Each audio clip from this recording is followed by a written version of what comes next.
selamat pagi, selamat hari Minggu, dan kakak bersyukur bahwa adik-adik untuk siap untuk beribadah.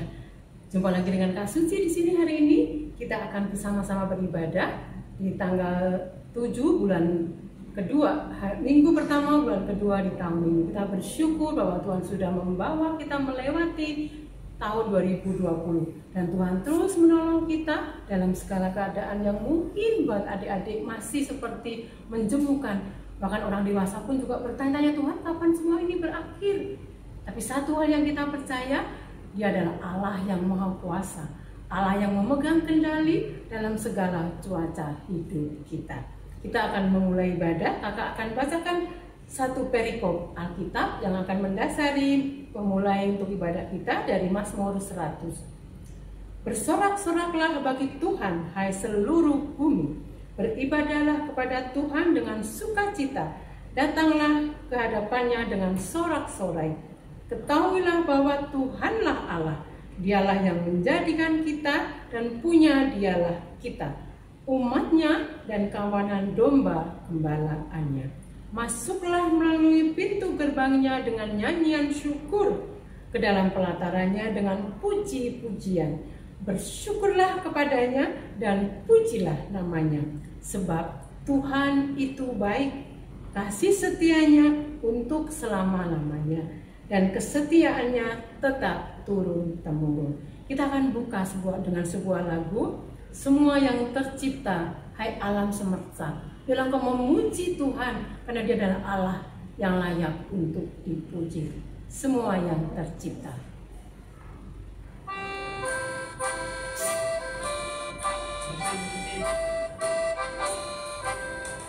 Semua yang tercipta, hai alam semesta, agungkan nama Tuhan dan puji kasih-Nya.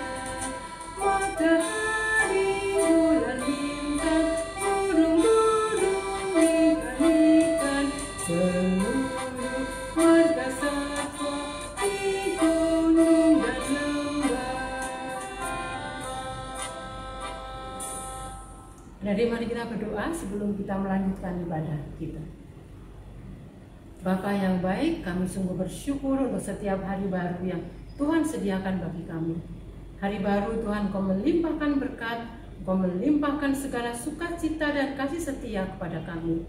Tapi di dalamnya Tuhan juga mau kami terus beribadah dan rindu untuk bertemu Tuhan, memuji Tuhan dalam hidup kami. Karena Tuhan, kami minta tolong Tuhan untuk menyiapkan hati setiap kami, adik-adik kami dan setiap kami yang beribadah hari ini, untuk Tuhan tolong sehingga ibadah kami sungguh menjadi ibadah yang menyenangkan hati Tuhan. Berkati Kak Thomas yang akan menyampaikan firman Tuhan, sehingga Tuhan melalui Kak Thomas kami boleh diingatkan oleh Tuhan, dihibur dan ditegur oleh Tuhan. Terima kasih Bapa, dalam satu nama Tuhan Yesus kami sudah berdoa dan bersyukur. Amin. Adik-adik, setelah kita melewati 2 minggu tentang apa itu Kristen dan tantangan hidup Kristen, minggu lalu kita belajar tentang bullying. Hari ini kita akan belajar tema baru, yaitu What was Jesus do? WWJD. Kalau Tuhan jadi kita, Tuhan sedang berada dalam kondisi kita, apa yang akan Tuhan lakukan ya? Ketika kita disakitin, ketika kita diejek, atau ketika kita mendapat tantangan, atau ketika kita dalam kesulitan, bukankah Dia adalah Yesus yang pernah jadi manusia dan merasakan semua yang kita rasakan? Satu hal yang Tuhan mau, Tuhan rindu kita memancarkan kasih Tuhan. Tuhan rindu kita memancarkan keindahan kasih Tuhan. Kita pujikan sebuah lagu, Tuhan ingin ku dapat memancarkan.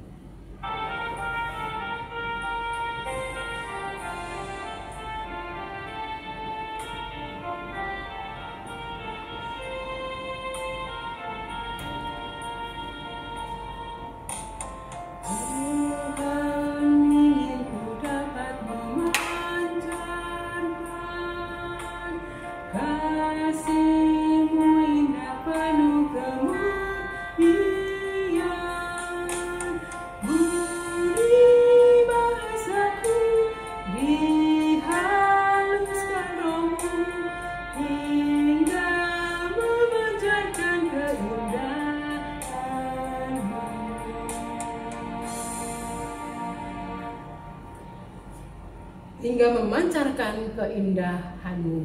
Jadi Tuhan mau kita menjadi pancaran kasih Tuhan. Bagaimana caranya? Untuk menjadi serupa dengan Kristus, untuk menjadi mirip aja deh dengan Kristus, nggak usah sama, karena itu bisa nggak sih? Susah.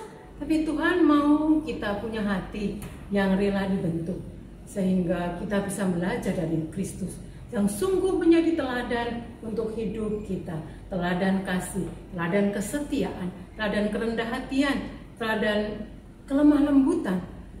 Dan itu sungguh yang Tuhan inginkan, kita menjadi bejana yang siap dibentuk oleh Tuhan sendiri hari demi hari, sehingga di masa remaja, masa dewasa, masa nanti adik-adik sudah mulai dewasa dan tua, adik-adik tetap bertumbuh semakin serupa dengan Kristus. Siapkan hati untuk menerima firman Tuhan. Kita dibentuk oleh Tuhan melalui firman-Nya, melalui kasih-Nya, melalui kesetiaannya untuk menjadi serupa, sehingga kita sungguh hidup menjadi pancaran kemuliaan-Nya. Bagaikan bejana siap dibentuk.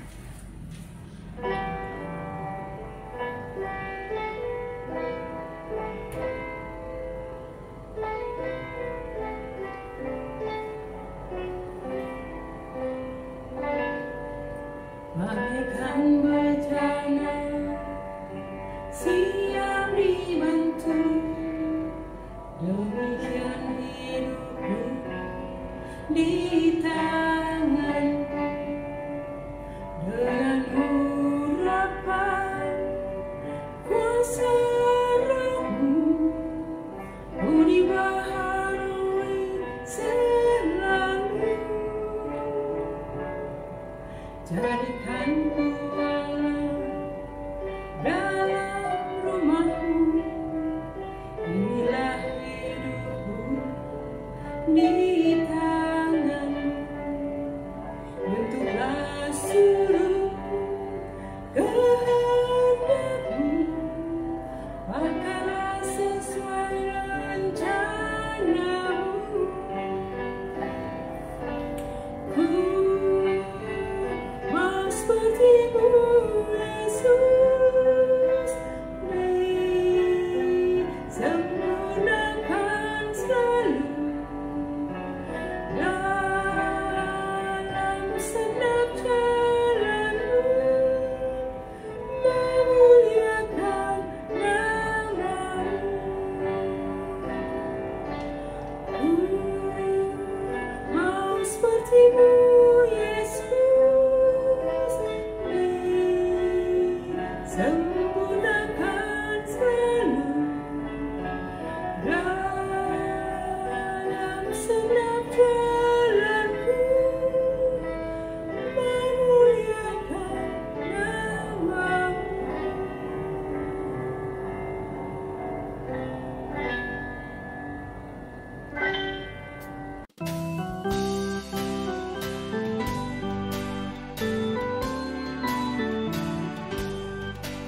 Halo adik-adik, apa kabar?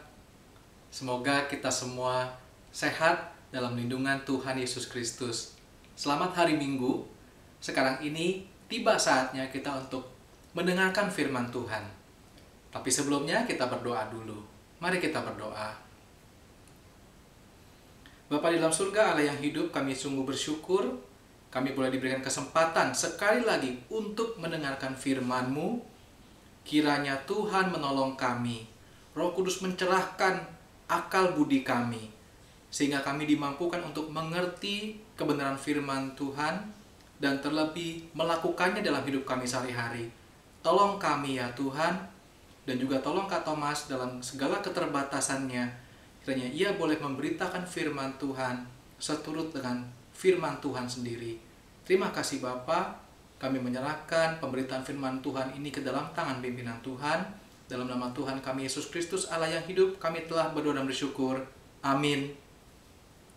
Adik-adik, kita akan membaca bagian firman Tuhan dari Matius 5 ayat 38 sampai 42. Kamu telah mendengar firman, mata ganti mata dan gigi ganti gigi. Tetapi aku berkata kepadamu, janganlah kamu melawan orang yang berbuat jahat kepadamu, melainkan siapapun yang menampar pipi kananmu, berilah juga kepadanya pipi kirimu. Dan kepada orang yang hendak mengadukan engkau karena mengingini bajumu, serahkanlah juga jubahmu. Dan siapapun yang memaksa engkau berjalan sejauh 1 mil, berjalanlah bersama dia sejauh 2 mil. Berilah kepada orang yang meminta kepadamu, dan janganlah menolak orang yang mau meminjam daripadamu. Adik-adik, tema kita hari ini adalah menjadi serupa dengan Kristus. Atau dalam bahasa Inggrisnya dikatakan, what would Jesus do? Artinya, jika Tuhan Yesus dalam posisi kita saat ini, apa yang kira-kira akan Tuhan Yesus lakukan? Jika kita sebagai siswa yang sedang menghadapi ulangan, kira-kira Tuhan Yesus akan berbuat apa kalau Tuhan Yesus ada dalam posisi kita? Jika kita saat ini sedang marah karena orang lain, apa yang akan Tuhan Yesus lakukan jika Tuhan Yesus ada dalam posisi kita? Adik-adik, kita akan belajar dari firman Tuhan hari ini menjadi serupa dengan Kristus, atau what would Jesus do? Di dalam Matius 5 ayat 38, di situ dibuka dengan satu kata. Kamu telah mendengar firman, mata ganti mata dan gigi ganti gigi. Adik-adik, jika adik-adik mendengar kalimat ini, mata ganti mata, gigi ganti gigi, kira-kira apa yang terpikir oleh adik-adik? Mungkin kita terpikir balas dendam. Jika kita disakiti, maka sebagai balasan yang setimpal dengan perbuatan orang lain itu adalah dia juga harus disakiti. Jika saya terluka, maka orang lain juga harus terluka. Mungkin adik-adik sering menonton film action di mana seorang tokoh disakiti oleh tokoh antagonis, tokoh yang jahat, dan pada akhirnya tokoh yang baik ini berhasil membalaskan dendam kepada tokoh yang jahat tadi. Nah, dari situ kita bilang, mata ganti mata, gigi ganti gigi, keadilan sudah ditegakkan. Adik-adik, firman ini dikutip dari Perjanjian Lama, Keluaran 21 ayat 24. Mata ganti mata, gigi ganti gigi, tangan ganti tangan, kaki ganti kaki, dan seterusnya. Adik-adik, hukum ini diberikan untuk mencegah pembalasan yang berlebihan yang dilakukan orang untuk menuntut balas kepada orang lain. Tetapi hari ini Tuhan Yesus mau mengatakan kepada kita, tetapi aku berkata kepadamu, janganlah kamu melawan orang yang berbuat jahat kepadamu, melainkan siapapun yang menampar pipi kananmu, berilah juga kepadanya pipi kirimu. Adik-adik, ada beberapa hal mengenai ayat ini yang ingin disampaikan. Adik-adik, di Alkitab dipakai kata menampar. Tentu kita tahu bahwa menampar berbeda dengan memukul. Memukul ditujukan untuk menyakiti orang lain. Tetapi menampar, selain juga digunakan untuk menyakiti orang lain, juga digunakan untuk menghina orang lain. Adik-adik, jika seorang menampar orang lain, maka orang itu sedang melakukan penghinaan kepada orang lain. Lalu apa yang dikatakan Tuhan Yesus tentang tampar-menampar ini? Adik-adik, yang ingin dikatakan adalah pada waktu kita ditampar, kita menerima penghinaan, kita harus ingat bahwa kita menerima penghinaan dari manusia. Sedangkan Tuhan Yesus ingin kita mengetahui, ingin kita menyadari bahwa Tuhan tidak sedang menghina kita. Tuhan memandang diri kita begitu berharga, sehingga kita tidak perlu merasa terhina jika kita dihina oleh orang lain. Adik-adik tentu ingat bahwa kita diciptakan segambar dan serupa dengan Allah. Di dalam Mazmur 8, adik-adik bisa baca bahwa kita diciptakan begitu mulianya, bahkan hampir sama seperti Allah. Dengan kita menyadari nilai diri kita yang begitu berharga di hadapan Allah, perlukah kita merasa terhina jika kita dihina oleh orang lain? Tentu tidak, bukan? Itu adalah salah satu maksud dari Tuhan Yesus dengan perkataan ini. Lalu maksud berikutnya adalah, jika kita disakiti oleh orang lain, apakah kita boleh menuntut balas? Mari kita buka 1 Petrus 3 ayat 9 dan 10. Dan janganlah membalas kejahatan dengan kejahatan, atau caci maki dengan caci maki, tetapi sebaliknya, hendaklah kamu memberkati. Karena untuk itulah kamu dipanggil, yaitu untuk memperoleh berkat. Sebab, siapa yang mau mencintai hidup dan mau melihat hari-hari baik, ia harus menjaga lidahnya terhadap yang jahat dan bibirnya terhadap ucapan-ucapan yang menipu.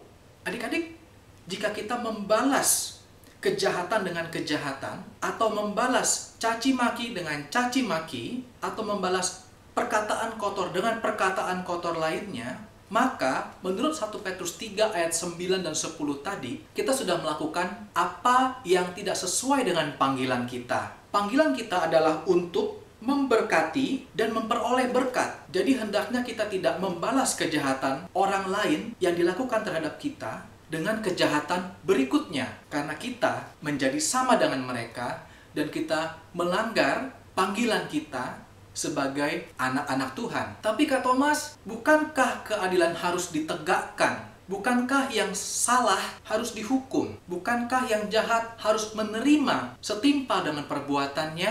Mari kita buka satu ayat lagi, Roma 12 ayat 19.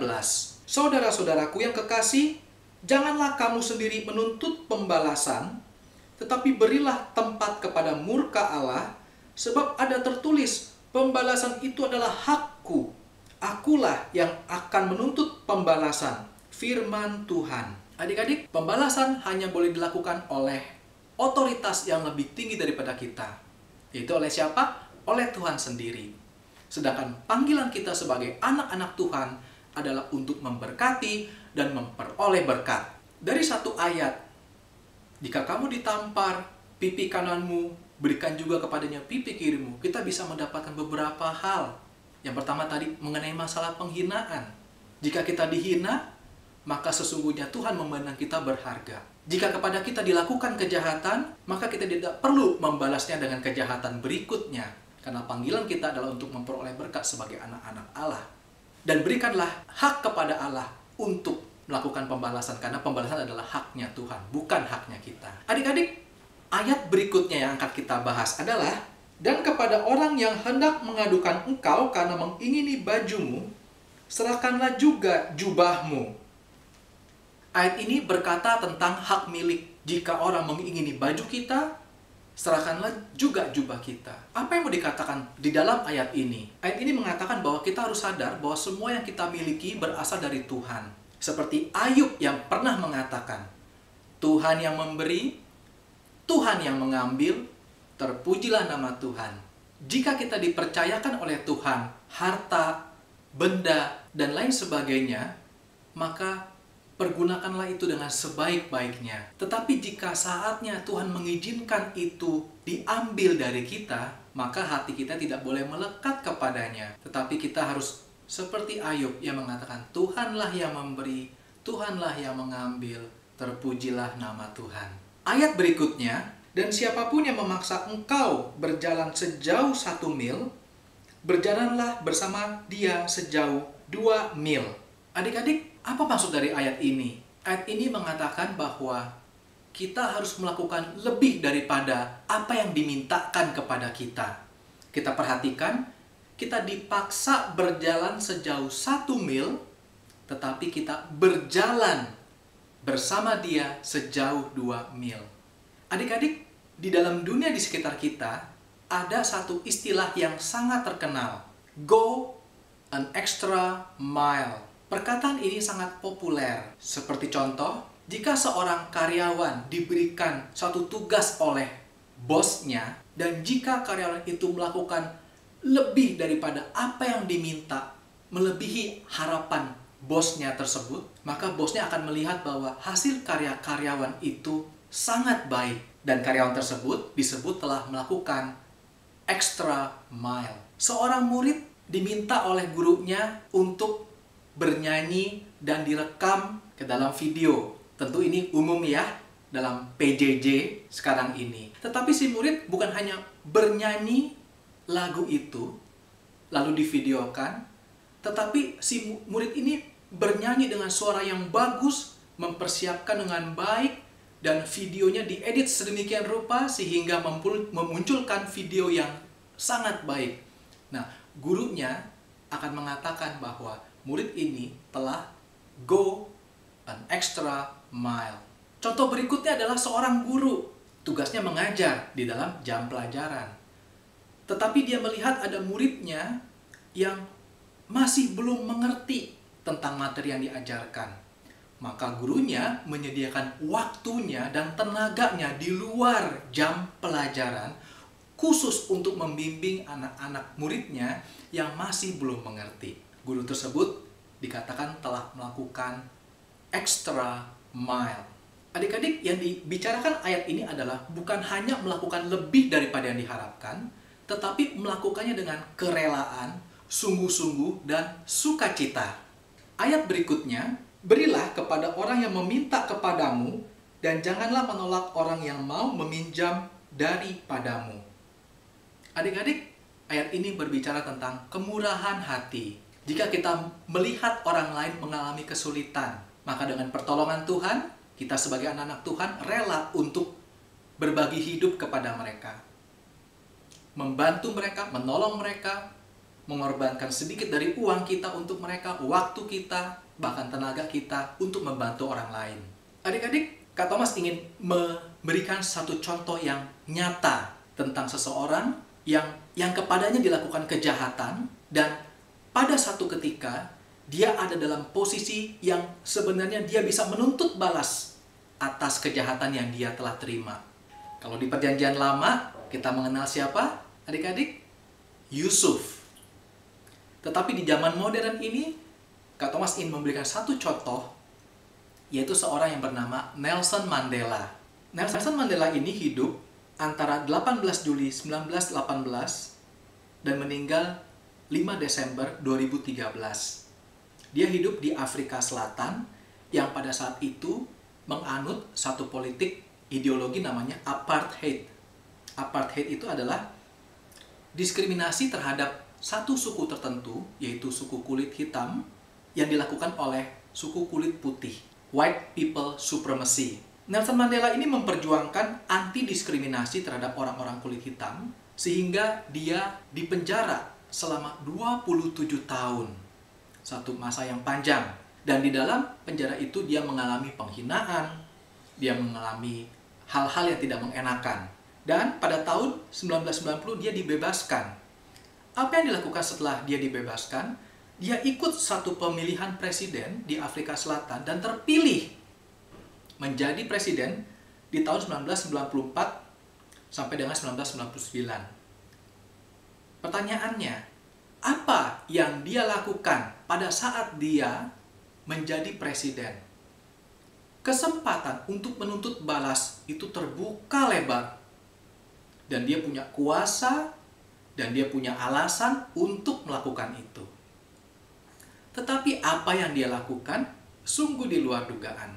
Dia tidak menuntut balas sedikit pun terhadap orang-orang yang telah melakukan kejahatan kepadanya, dan dia tidak balik mendiskriminasikan orang kulit putih setelah dia dibebaskan, tetapi dia punya pemikiran yang lebih maju lagi, yaitu rekonsiliasi antara kulit hitam dan kulit putih demi kemajuan bangsa Afrika Selatan. Satu hal yang sangat baik dilakukan jika negara Afrika Selatan ingin maju. Adik-adik bisa cari di internet tentang nama Nelson Mandela ataupun video-video wawancaranya di internet. Di situ adik-adik bisa mendapatkan inspirasi bagaimana seorang tokoh ini, Nelson Mandela, melakukan seperti yang diajarkan oleh Tuhan Yesus di dalam Injil yang kita baca hari ini. Adik-adik, apa sih inti dari semua yang kita baca, yang kita renungkan hari ini? Yang pertama yang pasti kita lihat adalah jangan membalas kejahatan dengan kejahatan. Atau dengan kata lain, jangan membalas kejahatan dengan menjadi jahat. Karena itu melanggar panggilan kita sebagai anak-anak Tuhan yang dipanggil untuk menerima berkat dan memberkati orang lain. Yang kedua, berkaitan dengan hukum yang terutama yang diajarkan oleh Tuhan Yesus. Kasihilah Tuhan Allahmu dengan segenap hatimu, dengan segenap jiwamu, dan dengan segenap akal budimu, dan kasihilah sesamamu seperti dirimu sendiri. Lalu bagaimana caranya supaya kita bisa melakukan firman Tuhan yang disampaikan hari ini, adik-adik, kita tidak bisa melakukan firman Tuhan ini dengan kekuatan kita sendiri. Bagaimana mungkin kita bisa menahan diri untuk tidak membalas kepada orang lain yang telah menyakiti kita, kecuali kita sudah mendapatkan pengampunan dari Tuhan Yesus Kristus dan pertolongan Roh Kudus menolong kita untuk memberikan kasih Allah itu kepada sesama kita. Adik-adik, kita perlu untuk menyerahkan kontrol diri kita kepada Tuhan Yesus. Di dalam Galatia 2 ayat 19 dan 20. Sebab aku telah mati oleh hukum Taurat untuk hukum Taurat, supaya aku hidup untuk Allah.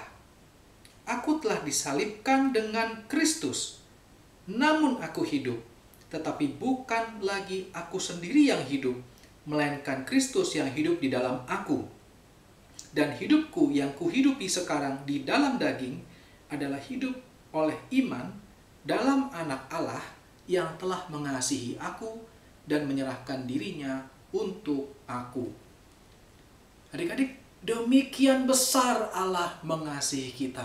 Dan oleh karena itu, mari kita serahkan diri kita kepada Tuhan sebagai orang yang dahulu mati tetapi sekarang hidup, dan hidup kita bukan milik kita lagi tetapi adalah milik Allah, dan biarkan hidup kita dikuasai oleh Roh Kudus. Yang kedua adalah tinggal di dalam Kristus. Baca kitab suci, doa setiap hari, renungkan firman Tuhan, dan tinggal di dalam Tuhan. Yohanes 15 ayat 5. Akulah pokok anggur dan kamulah ranting-rantingnya. Barang siapa tinggal di dalam aku dan aku di dalam dia, ia berbuah banyak. Sebab di luar aku kamu tidak dapat berbuat apa-apa. Adik-adik, mau berbuah dalam Kristus, tinggallah dalam Kristus. Mari kita bersama-sama tinggal dalam Kristus supaya kita berbuah lebat bagi Allah.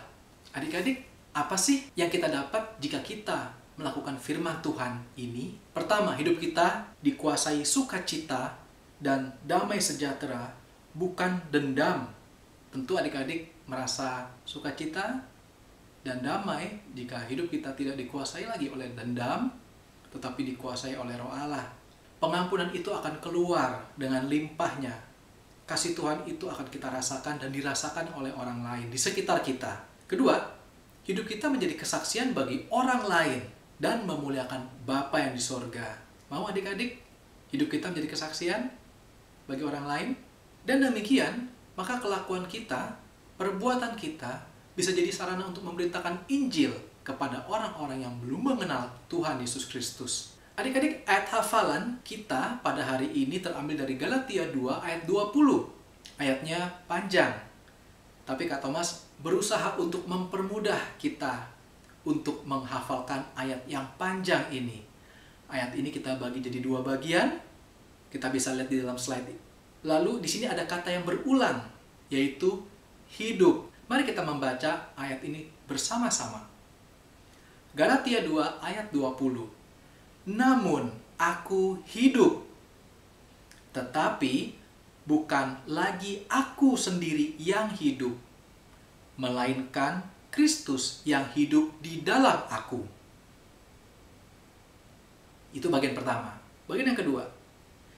Dan hidupku yang kuhidupi sekarang ini dalam daging adalah hidup oleh iman dalam Anak Allah yang telah mengasihi aku dan menyerahkan dirinya untuk aku.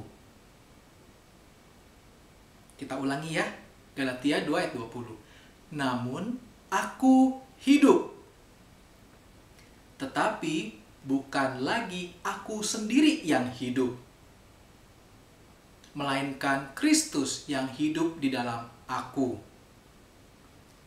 Dan hidupku yang kuhidupi sekarang di dalam daging adalah hidup oleh iman dalam Anak Allah yang telah mengasihi aku dan menyerahkan dirinya untuk aku.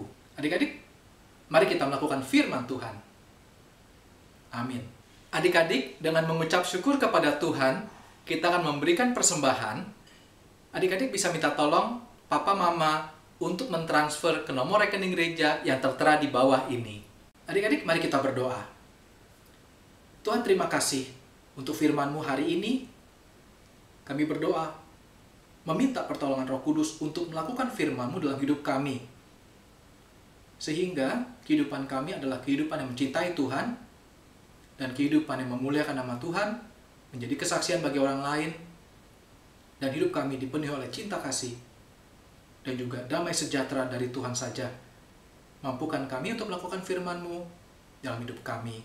Terima kasih ya Allah, kami bawa persembahan kami ke dalam tangan pimpinan Tuhan. Kiranya Tuhan yang dimuliakan melalui persembahan materi dan juga persembahan hidup kami. Di dalam nama Tuhan Yesus Kristus, Allah yang hidup, kami telah berdoa bersyukur. Amin.